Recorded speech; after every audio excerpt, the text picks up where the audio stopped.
আসসালামু আলাইকুম স্যার। আশা করি আপনারা সবাই ভালো আছেন। আমরা আমাদের গত ম্যাথ যেটা শেষ করেছিলাম ওটা ছিল একটা নেট ভ্যালু মেথড নিয়ে, তাই না? তবে আজকে যে ম্যাথটা করতেছি এটা গ্রস ভ্যালু মেথড। তবে হ্যাঁ, এই ম্যাথটার মধ্যে আমি একেবারে ২ টা জিনিসই দেখাবো। একই সাথে গ্রস ভ্যালু মেথডের সাথে একটা একসাথে কি দেখাবো আমি? নেট ভ্যালু মেথডে ২ টা দেখাবো।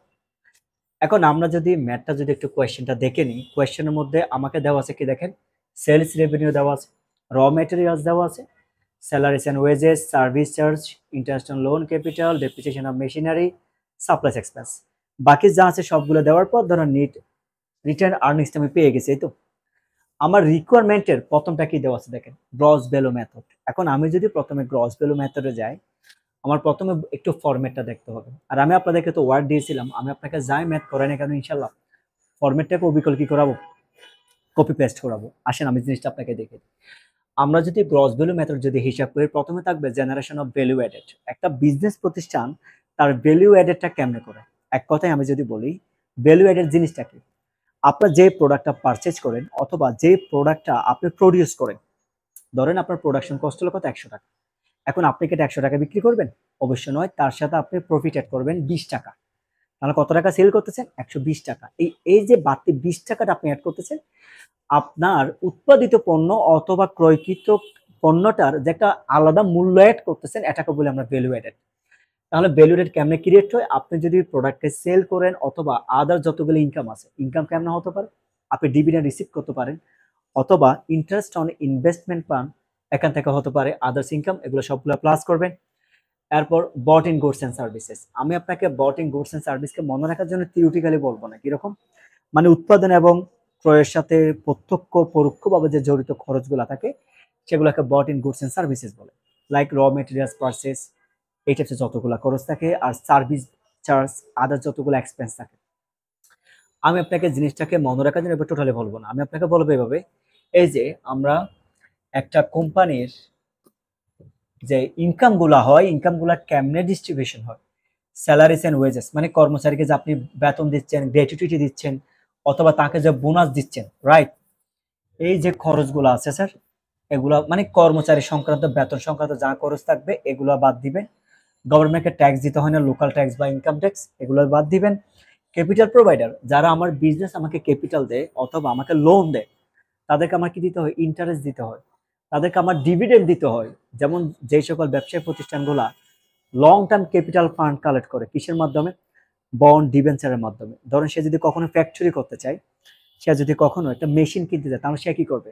এসব বন্ড ইস্যু করবে বা ডিবেঞ্চার ইস্যু করবে। এখন প্রশ্ন হতে পারে, বন্ড বা ডিবেঞ্চার একটা কাগজের টুকরো, একটা এগ্রিমেন্ট। আমার একটা কোম্পানি আছে, আমার কোম্পানি থেকে মানুষ সেটা কেন কিনবে? তার রিজন হচ্ছে নিশ্চয় আমি তাকে ইন্টারেস্ট দেবো অথবা তাকে আমি লভ্যাংশ দিব। তার মানে এখানে কি কি হবে? আমরা ইন্টারেস্ট অন লোন অথবা ডিভিডেন্ড পেড যতগুলো থাকবে সবগুলো আপনি কি করবেন? এখানে বসাবেন। ফাইন। রিইনভেস্টমেন্ট ইন দা বিজনেসের মধ্যে আমরা মূলত ৩টা জিনিস বসাই। কয়টা জিনিস বসাই? এখানে দেখেন, ডেপ্রিসিয়েশন বসাই আমরা, তারপর রিটেইনড আর্নিংস বসাই, আমরা, এরপর আমরা রিজার্ভ বসাই। আর কি বসাই স্যার? Reserve amount. এখন আপনি ভাবতে পারেন এখানে একটা জিনিস, এটা হচ্ছে কি লাইক স্যার ডেপ্রিসিয়েশনের তো অনেকটা ভেজাল আছে, ডেপ্রিসিয়েশনের কাহিনীটা কি? আমি যদি আপনাকে এটা এক কথায় বলি, আমরা যখন গত ম্যাথটা করছি তখন যখন নেট মেথড অ্যাপ্লাই করছি তখন আপনি গ্রস ভ্যালু থেকে এখানে মাইনাস করছেন। যখন আপনি গ্রস ভ্যালু মেথড অ্যাপ্লাই করবেন তখন আপনি যেটা করবেন ডেপ্রিসিয়েশনটাকে এখানে বসাবেন। এখানে আরেকটা জিনিস মাথায় রাখেন, ডেপ্রিসিয়েশন যে কথা অনেক সময় ম্যাথের মধ্যে আপনি অ্যামোর্টাইজেশন পাবেন। অ্যামোর্টাইজেশন একই কথা, কনফিউজড হয় না, দুটো একই রকম। তাহলে দুটোর মধ্যে পার্থক্যটা কোন জায়গায়? একটা হচ্ছে ট্যানজিবল অ্যাসেটের জন্য আমরা যেটা ইউজ করি। ট্যানজিবল কোনগুলো? বিল্ডিং, মেশিনারি, ইকুইপমেন্ট, ফার্নিচার, যেগুলো ধরা যায়। এই যে বোট, এটা আমাদের জন্য কি ট্যানজিবল অ্যাসেট, ধরা যায়, ছোঁয়া যায়, এটা থেকে দীর্ঘদিন সুবিধা পায়। এরকম সম্পদের যখন মূল্য কমে যায় এটাকে বলি ডেপ্রিসিয়েশন। যে বুটটা ধরেন আমরা কিনেছি, এটাকে আমি বিক্রি করলে এখানে এই টাকা কি পাবো? পাবো না। এটা এর যে মূল্যটা কমে যাচ্ছে এটাকে বলে ডেপ্রিসিয়েশন। এখন দেখেন, শেয়ার, বন্ড, ডিবেঞ্চার, এগুলো ইনট্যানজিবল। এইরকম যেগুলোকে মানে ক্ষয় হয় বা নিঃশেষিত হয়, এক প্রকার মূল্য হ্রাস হয়, এগুলাকে বলে আমরা কি? অ্যামোর্টাইজেশন। এখানে আসবে রিটেন আর্নিংস, আসবে রিজার্ভ আসবে। তাহলে আমি যদি বলি গ্রস এবং নেটের মধ্যে পার্থক্য কোথায়? আমরা গ্রস ভ্যালু মেথডের মধ্যে ডেপ্রিসিয়েশনটাকে এখানে দেখাচ্ছি, নেট ভ্যালুর মধ্যে গ্রস ভ্যালু থেকে মাইনাস করছি। এখন যদি এটা হয় সরাসরি আমরা ইনশাল্লাহ ম্যাথে যেতে পারি।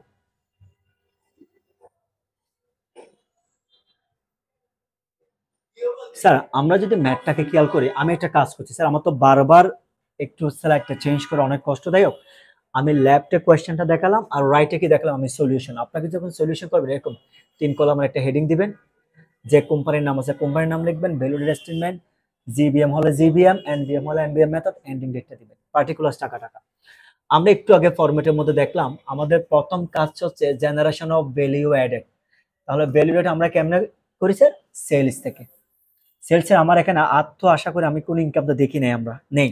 তাহলে আপনি যে কাজটি করবেন জেনারেশন অফ ভ্যালু এডেড এর মধ্যে সরাসরি আপনি কি করবেন? সেলস রেভিনিউকে বসাই দিলেন। এখন এখান থেকে আমরা কি মাইনাস করি ফরম্যাটে বট ইন গুডস এন্ড সার্ভিসেস। এবার আসেন আপনি বটস ইন গুডস এন্ড সার্ভিসের মধ্যে আমরা যেটা করি মনে রাখার জন্য বলেছিলাম এই 4টা জিনিস ছাড়া স্যালারিজ, ওয়েজেস, গভর্নমেন্টকে যে ট্যাক্স দিচ্ছেন, লোন প্রোভাইডার যারা আমাকে লোন দেয় ওদেরকে যে আমি ইন্টারেস্ট দিই বা ডিভিডেন্ড দিই, আর ইনভেস্টমেন্ট থেকে 3টা জিনিস, ডেপ্রিসিয়েশন, রিটার্ন আর্নিংস আর হচ্ছে রিজার্ভ। এই 3টা ছাড়া বাকি যা আসবে সবগুলো কোথায় যাবে? বট ইন গুডস এন্ড সার্ভিস। যেমন দেখেন raw materials used, sir raw materials কি 4টার মধ্যে একটা তো আসবে? আসবে না। র মেটেরিয়ালস কোথায় বসায় দেন? এখানে বসায় দেন। স্যালারিস ওয়েজেস এটা আসবে না, কারণ স্যালারিস ওয়েজেস কোথায় যাবে? আমার ডিস্ট্রিবিউশন অফ ভ্যালু এডের মধ্যে আসবে। সার্ভিস চার্জ, সার্ভিস চার্জ তো এই 4টার মধ্যে একটা তো নেই, তাহলে সার্ভিস চার্জ কোথায় আসবে? বট ইন গুডস এন্ড সার্ভিসের মধ্যে আসবে। Interest on loan capital, interest on loan capital যাবে যারা আমাকে লোন দেয় তাদেরকে আমি যে ইন্টারেস্ট দিই, ডিভিডেন্ড দিই, এগুলো এখানে চলে আসবে, এটা এখানে আসবে না। ডেপ্রিসিয়েশন অন মেশিনারি, তাহলে দেখুন ডেপ্রিসিয়েশন অন মেশিনারি যাবে কোথায়? রিইনভেস্টমেন্ট ইন বিজনেসের মধ্যে 3টা জিনিস বসে। আমরা ফরম্যাটে কি শিখেছি? ওখানে ডেপ্রিসিয়েশন বসবে, রিটেন আর্নিং বসবে, জেনারেল রিজার্ভ বসবে, তাহলে এটা এখানে চলে আসবে, এখানে আসবে না। আর বাকি আছে কি? Supplies expense. সাপ্লাইস এক্সপেন্স এই 4টার মধ্যে একটা তো বসবে না, তাহলে আপনি সাপ্লাইস এক্সপেন্সকে বসাই। ক্লিয়ার? তাহলে এখন এই 3টা যদি বসায় দেন, দেখুন স্যার আমি আপনাকে এটা পড়ানোর সময় একবারও কোনটা বলি নাই। আমি যখন ফরম্যাটটা পড়িয়েছিলাম তখন আপনাকে আমি যদিও বা এখানে বট ইন গুডস এন্ড সার্ভিসকে 2 ভাগে ভাগ করেছিলাম, আমি এইভাবে একদম বলি নাই। আমি শুধু টেকনিক্যালি আপনাকে বললাম এই 4টার বাইরে যদি আপনি এই 4টা তো আপনার করতেই হবে না, এই 4টা জিনিস যদি আপনি আইডেন্টিফাই করতে পারেন, এতবার ম্যাথ করার পর আমি যতবার বলছি মনে হয় আপনার এতক্ষণ মুখস্থ হয়ে গেছে, এগুলো বাইরে যা থাকবে যোগ করে বসাবেন। এবার আপনি যখন সেলস রেভিনিউ যেটা আছে এখান থেকে যখন বট ইন গুডস এন্ড সার্ভিস পাবেন, যেটা পাবেন এটা হবে gross value added. Gross value added মানে হচ্ছে আমার generation of value aided total যে নেট অ্যামাউন্ট এটা সবসময় 100%। আমি বসিয়ে দিলাম। এটা বসানোর পর তারপর দেবো আমি ডিস্ট্রিবিউশন অফ ভ্যালু এডেড। এই জিনিসটা কিরকম? আমার যতটুকু ইনকাম জেনারেট হলো এই ইনকামগুলো আমার কোন কোন পারপাসে খরচ হয়, এই 4টা পারপাস। তাহলে আমি যেটা করব প্রথমে কি আসে? Employee as a salaries. আমি এটার জন্য একটা আলাদা বা ভিন্ন কালার ইউজ করি, তখন আপনার জন্য বুঝতে ইজি হবে। স্যার এবার যেগুলো ক্রস দিছে এগুলো খেয়াল করেন, আমি তো যেগুলো রাইট দিছি এগুলো ইউজ করে ফেলছি। দেখেন স্যালারিস এন্ড ওয়েজেস কত টাকা স্যার? স্যালারিস এন্ড ওয়েজেস 1,20,300 টাকা, 1,20,300 টাকা বসিয়ে দিলাম। তারপর দ্বিতীয় number two government as a tax. গভর্নমেন্টকে আপনি যে ট্যাক্সটা দিচ্ছেন দেখেন তো স্যার, ইনকাম ট্যাক্স আপনার এখানে কত আছে? 1,62,000 টাকা। আপনি 1,62,000 টাকা এখানে কি করছেন? আপনি বসিয়ে দিচ্ছেন। এরপর ইন্টারেস্ট অন লোন ক্যাপিটাল, এটা যাবে কোথায় স্যার? এই যে যারা আমাকে লোন দেয় তাদেরকে আমি কি দিই? ইন্টারেস্ট দিই। অপরদিকে তাদেরকে আমি কি দিই? ডিভিডেন্ড। ডিভিডেন্ড কি সেটা আমি অলরেডি ম্যাথের শুরুতে আপনাকে বলে দিছি। ডিভিডেন্ড মানে কোনটা? কোম্পানি যখন কখনো লং টাইম যখন ক্যাপিটাল কি করতে হয়? কালেক্ট করতে হয়, লাইক কি কি? ধরুন সে একটা মেশিনারি করবে কিনবে, অথবা সে একটা বিল্ডিং করবে বা ফ্যাক্টরি করবে, এটা কিন্তু অনেক দিনের কাজ, একটা বিশাল টাকা ধরতে গেলে অনেক দিন রিটার্ন হওয়ার আগ পর্যন্ত আপনার ইনভেস্টমেন্টে রেখে দিতে হবে। এখন আপনি যদি বিজনেসের রানিং ক্যাপিটাল বা ওয়ার্কিং ক্যাপিটাল যেটা বলি বা চলতি মূলধন যেটা বলি, এখান থেকে যদি আপনি একটা বিল্ডিং ইনভেস্ট করে ফেলেন, আপনার তো বিজনেসের লিকুইডিটি শর্ট হয়ে যাবে, মানে ক্যাশ টাকা শর্ট হবে, বিজনেস রান করতে পারবেন না, প্রোডাক্ট পারচেজ করতে পারবেন না। তো পারচেজ না করলে আপনি সেল কেমনে করবেন? ইম্পোর্ট বন্ধ হয়ে যাবে। এইভাবে জিনিসগুলোকে মূলত এই যে আপনি তখন বন্ড এবং ডিবেঞ্চারের এগেনস্টে আপনি যে তাদেরকে ডিভিডেন্ড দেন না, একটা লভ্যাংশ দেন না, এটাই ইন্টারেস্ট দিই অথবা আমরা লভ্যাংশ দিই, এটাই। এই ডিভিডেন্ডটা কোথায় আসবে স্যার? এখানে আসবে। দুটা দেওয়ার পর এদিকে বসায় দেন। আমি পার্সেন্টেজটা সবসময় লাস্টে দেখাবো, কারণ আমার আগে ম্যাথের ফরম্যাটটা আপনাকে মাথায় ঢুকাতে হবে। এবার আসেন আমি যদি রিইনভেস্টমেন্ট ইন দা যদি বিজনেসের যদি আমি কথা বলি, রিইনভেস্টমেন্ট ইন দা বিজনেসের কথা বলি, তাহলে একটু খেয়াল করি আমরা।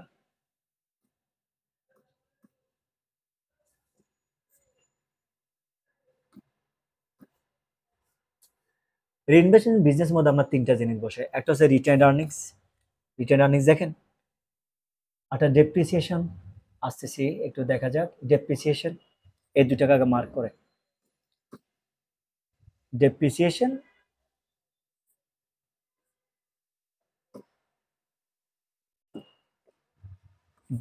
একটা কি রিটেন আর্নিংস, এখানে কোনো রিজার্ভ নেই, তাহলে আপনি দুইটাকে বসান, depreciation on machinery, written earning, দুইটা বসাই দিলাম আমি, বসাই দেওয়ার পর যোগ করে যেটা হলো, আপনি যদি এগুলো সবগুলো যোগ করার পর যদি আপনি দেখেন 6,04,000 বরাবর দুটা সমান হয়ে গেছে, তার মানে আপনার ম্যাথ ঠিক আছে। এখন ব্যাপারটা হচ্ছে এই পার্সেন্টেজ, তাহলে স্যার এই পার্সেন্টেজের ইস্যুটা কোথায়?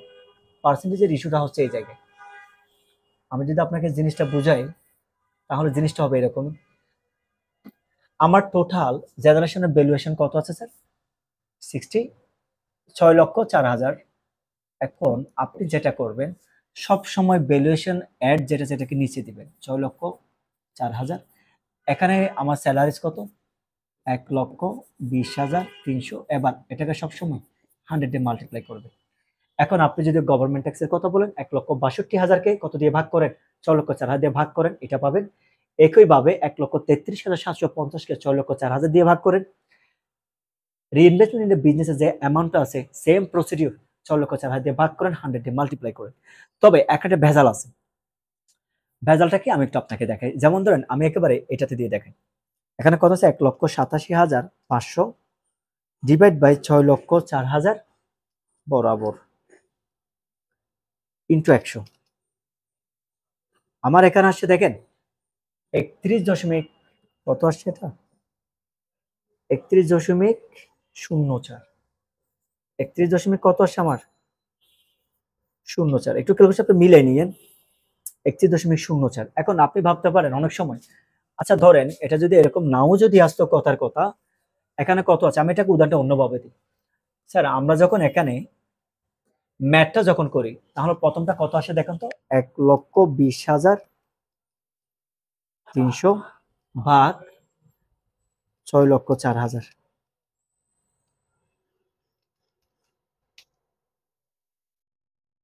19.91.7। আমি দেখাচ্ছি জিনিসটা 19 তার মানে আমরা তো ডেসিমিলের পর 2 ডিজিট নিচ্ছে, তাহলে এটাকে আপনি কি করে দিয়েছেন, এটাকে আপনি 9.2 করে দিয়েছেন। কি করে দিয়েছেন স্যার?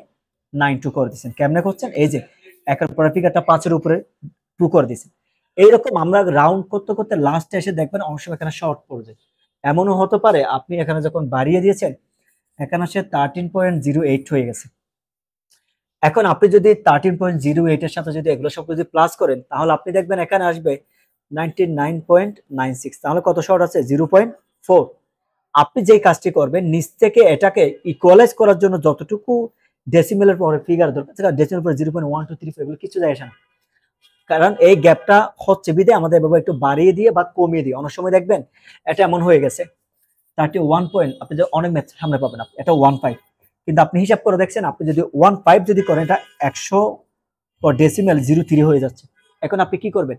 আপনি তো 100% কখনো এক্সিড করতে পারবেন না, তখন আপনি 15টাকে কমিয়ে 31.12 করে দেবেন। ম্যাথ কোনো ভুল হবে না, কারণ ম্যাথ কোনো ভুল হচ্ছে না। যেমন দেখেন স্যার অনেক সময় আমরা দেখি এখানে 6, 7, 8, 0 পয়েন্ট এরকম কিছু একটা গ্যাপ থাকে, গ্যাপটাকে আমরা হাইয়েস্ট করে করে দেখেন। যেমন দেখেন এখানে আপনি যদি একেবারে যদি এই যে একটাকে 2 করে দিচ্ছেন 7, এখানে তো কতটুকু শর্ট আছে 03, তাহলে আপনি এটাকে কি প্লাস করে দিচ্ছেন না? এইরকম যে আমরা বাড়িয়ে দিই যার কারণে এখানে হালকা 19-20 হয়ে যায়, তখন লাস্টে যেটা সেটার সাথে আপনি অ্যাডজাস্ট করে বরাবর 100 করে দিবেন। বেসিক টেকনিক হচ্ছে এটাই। বাড়ুক বা কমুক হালকা 19-20 হতে পারে, এটা কমনলি হবে যেহেতু আমরা ডেসিমেলটাকে অমিট করছি। হাই ফিগ আমরা এখানে 3, 4টা বা 5টা ডেসিমেল আমরা নিচ্ছি না, আমরা ডেসিমেলের পর শুধুমাত্র 2টা ডিজিট নিচ্ছি, যার কারণে ব্যাপারটা মিলাতে হবে। যদি এটা মিলানো হয়ে যায়, এখন আপনার জন্য তো পাই চার্ট এটা বাধ্যতামূলক, এটা যদি হয়ে গেছে as usual, আমরা ভাগের নিয়মটা টেকনিকটাও জেনে গেছি, যদি ভিন্ন আসে আমরা কেমনে কি করবো, তাই না? এখন যেটা করতে হবে এই পার্সেন্টেজ গুলোকে যেহেতু আমি পাই চার্টে দেখাতে যাই, পাই চার্টে যাওয়ার আগে আমার একটা এটাকে ডিগ্রিতে কনভার্ট করতে হবে। কেমনে করবো? ডিস্ট্রিবিউশন অফ ভ্যালু এডেড মাধ্যমে, রাইট? এখন আমি যদি আপনাকে বলি এই যে ডিস্ট্রিবিউশন অফ যে ভ্যালু এড আসছে এটা কেমনে আসছে, স্যার দেখেন ডিস্ট্রিবিউশন অফ ভ্যালু আমার কয়টা আইটেম আছে? এখানে 4টা আইটেম আছে, as a salaries, employee to government extra, as a tax, provider of capital investment in the business, ওদের প্রত্যেকটা পার্সেন্টেজগুলো দেখেন 19.92, 26.82, 22.14, 31.12, সেম পার্সেন্টেজ আমি দিয়ে দিছি। এখন এটাকে আমি 360 ডিগ্রিতে কনভার্ট করবো পার্সেন্টেজ গুলোকে। আমি কেমনে কনভার্ট করতেছি, রিজন আছে। রিজন হচ্ছে এভাবে, ধরেন আমার যে একটা পাই চার্ট আমাকে দেয়, আমাকে যে একটা পাই চার্ট দেয়, এটা টোটাল ভ্যালুয়েশন হচ্ছে 360 ডিগ্রি, 360 ডিগ্রি। কেমনে স্যার? এটা উপরে হচ্ছে 180 ডিগ্রি, নিচে হচ্ছে কত 180 ডিগ্রি, দুইটা মিলে কত হলো 360 ডিগ্রি। আমার এখন যোগ বিয়োগ করার পর এখানে কত আসতে হবে স্যার, 360 ডিগ্রি আসতে হবে। তবে এখানে একটা আবার ওটা যে আবার 100 ডিগ্রি মিলিয়েছেন, এখানে সেম ভাবে করবো। এখানে প্রথম কন্ডিশন হচ্ছে আপনি কানে ডিগ্রির মধ্যে কোনো ডেসিমেল রাখবেন না, কোনো ডেসিমেল রাখবেন না। ধরেন এটাও ক্যালকুলেশন করছেন, এটা দিয়ে পার্সেন্টেজ করছেন, ক্যালকুলেশন আসছেন, ধরেন এটাও যদি হয় কখন এমনই, ধরেন 70.91 অথবা 70.51, আপনি এটাকে 71 করে দেবেন। ডেসিমেল 5 এর উপরে থাকলে আপনি, এখন যদি বলে 70.31, তাহলে আপনি 70 দিয়ে দেবেন। ডেসিমেল এইভাবে আপনি রাউন্ড করে দেবেন। যার কারণে আমরা যে এই যে রাউন্ডটা করি, এই কারণে ক্যালকুলেশন এখানে অনেক সময় 19-20 হয়ে যায়। যেমন আমি যদি আপনাকে বলি কোনো কারণে, দেখবেন এখানে ধরেন আমি 360 ডিগ্রি 60 ইন্টু 31.12% কত আসে, 112 সামথিং। আমি এখানে কি করলাম দেখেন, 112 পরে আমার যদি 5 এর উপরেও থাকে, আমি এটাকে লিখে দিচ্ছি কত 112। ধরেন আমার আছে 112.85, কথার কথা, আমি এটাকে তো নিয়ম অনুসারে 113 করে দেওয়ার কথা। এখন আপনি লাস্টে এসে যখন 113 করবেন, তখন একটু খেয়াল করবেন, আমরা যোগ করেন 7 থেকে 8, 8 আর যদি 3 হয় 11, তাহলে 361 ডিগ্রি হয়ে যাচ্ছে। তখন এটা নিজ দায়িত্বে কমিয়ে 112 ডিগ্রি করে দিবেন, নিজ দায়িত্বে কমিয়ে দিবেন। এটা অনেক সময় হয়, অনেক সময় দেখবেন এখানে হাই থাকলে আমরা যেটা একটু মাঝামাঝি, মানে যে কোনো একটাকে আপনি ব্যালেন্স করতে হবে। যদি আপনি একুরেট করতে যান বাড়িবে, এটা 360 ডিগ্রি উপরে হবে, কিন্তু আপনি যাই করেন না কেন 360 ডিগ্রির আপনি কখনো উপরেও নামতে পারবেন না, নিচেও নামতে পারবেন না, এক্স্যাক্টলি 360 ডিগ্রি। এখন যদি বলেন স্যার, যেমন সামনে অনেক সময় ম্যাথ করবেন, ম্যাথের মধ্যে পাবেন কিরকম জানেন, ধরেন সবগুলো ফিগার এরকম এরকম আসে 71.17, তাহলে আপনি নিলেন 71, আরেকটা পেয়েছেন ধরেন 86.12, আপনি নিলেন 81, তিনটাকে এরকম নিতে নিতে লাস্টে গিয়ে দেখবেন ধরেন আপনার সাথে 112.12। এখন আপনি যদি 112 যদি প্লাস করেন, তাহলে হয় কত 359। এখন আপনি কি করবেন, আপনি উপরে যে চারটা আছে যে কোনো একটাকে বাড়ায় দিতে পারেন, যেটার গ্যাপটা এখানে কাছাকাছি, অথবা লাস্টের টাকা আপনি কি করে দিতে পারেন 113 করে দিতে পারেন, আপনার ইচ্ছে যে কোনোটা করে। কিন্তু মোটামুটি বা এক্স্যাক্টলি, মোটামুটি হবে না, এক্স্যাক্টলি আপনার 300 কত হবে স্যার, 60 ডিগ্রি হতে হবে। এখন এটা যদি হয়ে যায়, এবার আসি আমাদের গ্রাফটা আমরা বা পাই চার্টটা আমরা কেমনে ড্র করবো স্যার, এটা আপনার একটু বুঝতে হবে। খেয়াল করেন স্যার, আমরা যে পাই চার্টটা হিসাব করে দেখুন, উপরে 180 ডিগ্রি, নিচেও কত 180 ডিগ্রি, তাই না? এখন আপনার থেকে এই জিনিসটা একটু মাথায় রেখে জিনিসটা করতে হবে। কেমনে করবেন আমি একটু আপনাকে দেখ, আমার তো ফিগার এটা দরকার। ওকে পাই, আপনি প্রথমে যে কাজটি করবেন, আপনি একটা নিশ্চয় একটা সার্কেল ধরে আপনি একটা কি করবেন, বৃত্ত আঁকবেন স্যার এভাবে, তখন মাঝখানটা এখানে কি আসবে, ডট আসবে। দেখেন, আপনি যদি চাঁদাকে যদি সমানভাবে বসান, এটা বরাবর কত ডিগ্রি হবে, আপনি কিন্তু চাঁদার থেকে অনেক বড় করে করবেন, গ্রাফ বড় করতে পারেন, কিছু যায় আসে না। করার পর এই যে আমার যেটা যে চাঁদা আছে, এটা মূলত হচ্ছে 100 কত ডিগ্রি, 80 ডিগ্রি। আপনি যে কাজটি করবেন, এটাকে মাঝামাঝি একটা দাগ দিবেন, মাঝামাঝি একটা আপনি সমান করে কি দিবেন স্যার, একটা আপনি একটা এখানে দাগ দিবেন, একদম সমান করে আপনি একটু এটাকে দাগ দিবেন। দাগ দেওয়ার পর আপনার যে চাঁদা, চাঁদার মধ্যে দেখবেন এখানে মধ্যবিন্দু থাকে, আমি যদি এটাকে মাঝামাঝি করি, তাহলে এদিকে 90 ডিগ্রি, এদিকে 90 ডিগ্রি, তাই না? আপনি তাহলে 90 ডিগ্রি বরাবর হিসাব করেন। আমি ধরে নিচ্ছি আমার মাঝখানে যদি চাঁদার যে ডটটা আছে, এই ডটটাকে আপনি এখানে বসান। আমি আবার বলছি স্যার, আমার একটা লিমিটেশন আছে, আমি যে গ্রাফটা এখানে করে দিলাম, মূলত এটা তো স্যার আমি তো অটোমেটিক প্রসেসে করছি কম্পিউটারের মাধ্যমে, যাতে আপনাকে বুঝাতে পারি আমি। কিন্তু আপনি আঁকবেন এইভাবে চাঁদাটাকে বরাবর, অথবা অনেক সময় এখানে ডট থাকবে না, অনেক চাঁদাকে আপনি দেখবেন এখানে মাঝখানে ডট থাকে, অনেকে থাকে না, যদি না থাকে আপনি এখানে মাঝখান বরাবর এখানে দাগ দেখবেন, এই দাগের যে একটা ডট আছে, আপনি এটাকে এখানে ডট কেন্দ্রের সাথে মিলাবেন। তাহলে এখানে কত ডিগ্রি হলো, 90 ডিগ্রি। আমার নিতে হচ্ছে কত, 71 ডিগ্রি। তাহলে দেখুন, আমি এটাকে যদি 90 দিয়ে যদি মার্ক করি, তাহলে এখানে আমার কয়টা হবে, তাহলে নিশ্চয়ই 9টা দাগ হবে, 10, 20, 30, 40, 50, 60, 70, 80, একটু বড় হয়ে গেছে আমার। ধরে নিলাম আমি এখানে 8টা, কথার কথা বুঝা শুধু আমার 9টা দাগ দিতে হচ্ছে। 10, 20, 30, 40, 50, 60, 70, 80, 90। এখন আপনি যে কাজটি করবেন, আমার বলছে 70 ডিগ্রি তো চাঁদা থেকে 10, 20, 30, 40, 50, 60, 70, 70-এর পর এখানে দেখবেন ছোট ছোট ডট আছে 10টা। এখান থেকে আপনি একটা নেন, এটা নেওয়ার পর এটাকে আপনি মিলাই নেন। এটাকে আপনি কি করেন স্যার, এটাকে আপনি মিলাই নেন। এটাকে আপনি সোজাসুজি করে আপনি এই ডটের সাথে 70, এখানে একটা 71 ডট আছে, আপনি এটার সাথে এটাকে মিলাই নেন। এখন মিলে নেওয়ার পর আপনি যেই কাজটি করবেন তাহলে এটা কত ডিগ্রি হয়ে গেল, 71 ডিগ্রি। কত ডিগ্রি স্যার, এটা এটা 71 ডিগ্রি হয়ে গেল। এখন তাহলে পরটা কত ডিগ্রি, 97 না? এই যে ভুল করার জায়গা হচ্ছে এইভাবে, আপনার চাঁদাটাকে দেখেন এখন পাশাপাশি বসেছেন, এখন চাঁদাটাকে এই হিসাব করে বসান, এই হিসাব করে বসান। ডটটাকে যেজল মাঝখানে নেন, এটাকে মাঝখানে ধরেন, এখান থেকে বসানোর পর আপনি হিসাব করবেন কত, 97। তাহলে মাঝখান মানে কত, 90। আমি যদি হিসাব করি আমার এখানে বরাবর কত ডিগ্রি সমান হলে এদিকে যদি 90 হয়, এটা 90 ডিগ্রি না, 90 ডিগ্রি। তাহলে যদি 7 হয়, এখানে যে 10 আছে 10-এর মাঝখান বরাবর যে 10টা দাগ আছে এখানে 7 বরাবর দাগ দিবেন। এখানে যদি হয় ধরেন 90 ডিগ্রি, এখানে যদি 10 ধরি আমি, এখানে 7, এই যে এখান থেকে।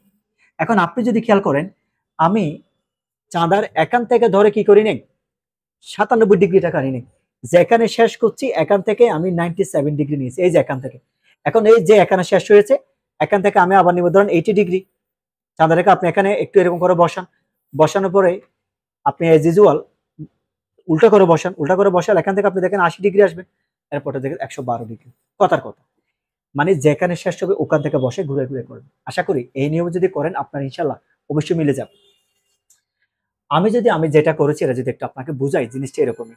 আমি এখানে শুধু পার্সেন্টেজটা দিয়েছি স্যার, মূলত দেখেন এই যে আমি এখানে একটা ধরেন চাঁদার কেন্দ্রবিন্দু, কেন্দ্রবিন্দু এটা হওয়ার কারণে আমি এখান থেকে যে অংশটা টেনেছি এটা হচ্ছে মূলত কি দেখেন sir, employee salaries and wages.